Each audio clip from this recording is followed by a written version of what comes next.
मामलो असां इहो पेश आयो ॿ ॾींहं अॻु में छोकिरो यासीन छुटो वलद अहमद छुटो पंहिंजी ॿनी ते कमकार जे हवाले सां हूंदो आहे।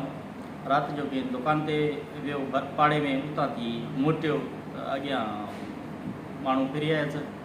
उन्हनि पोइ कुआड़नि ऐं खंजर वग़ैरह हणी उन्हनि खे माना मारे विधो। पोइ सुबुह ख़बर पई उहो एफ.आई.आर. थी। उन में 4 नॉमिनेटन ऐं हिकिड़ो नामालूम आहे।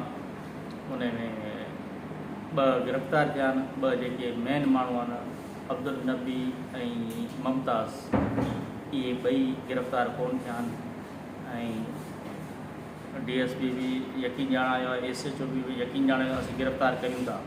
हाणे अॼु जे गिरफ़्तार न थिया हिकिड़े अधु ॾींहं में त ज़ाहिरी ॻाल्हि आहे पोइ असां ते बि सरदारनि जो ॿियो प्रेशर लॻो पियो आहे बाबा छा कयो छा न कयो, ऐं बिरादर पूरी जो प्रेशर लॻो पियो आहे त असांजो बाबा इनशाला थी वेंदो, हक़ थींदो ऐं खून राय बिना कोन वेंदो।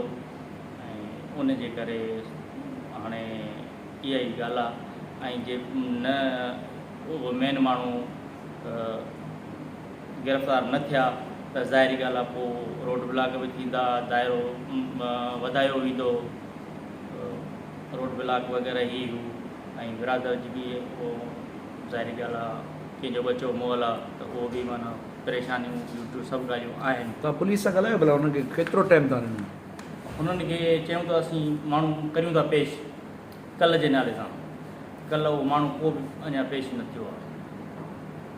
जे जवाबदार गिरफ़्तार न थिया तव्हांजो लाइ अमल छा आहे? असां एहतियाती दाइरो वधाईंदासीं ऐं असीं पंहिंजो खून जेको राय गुनाह विञाइण कोन ॾींदासीं।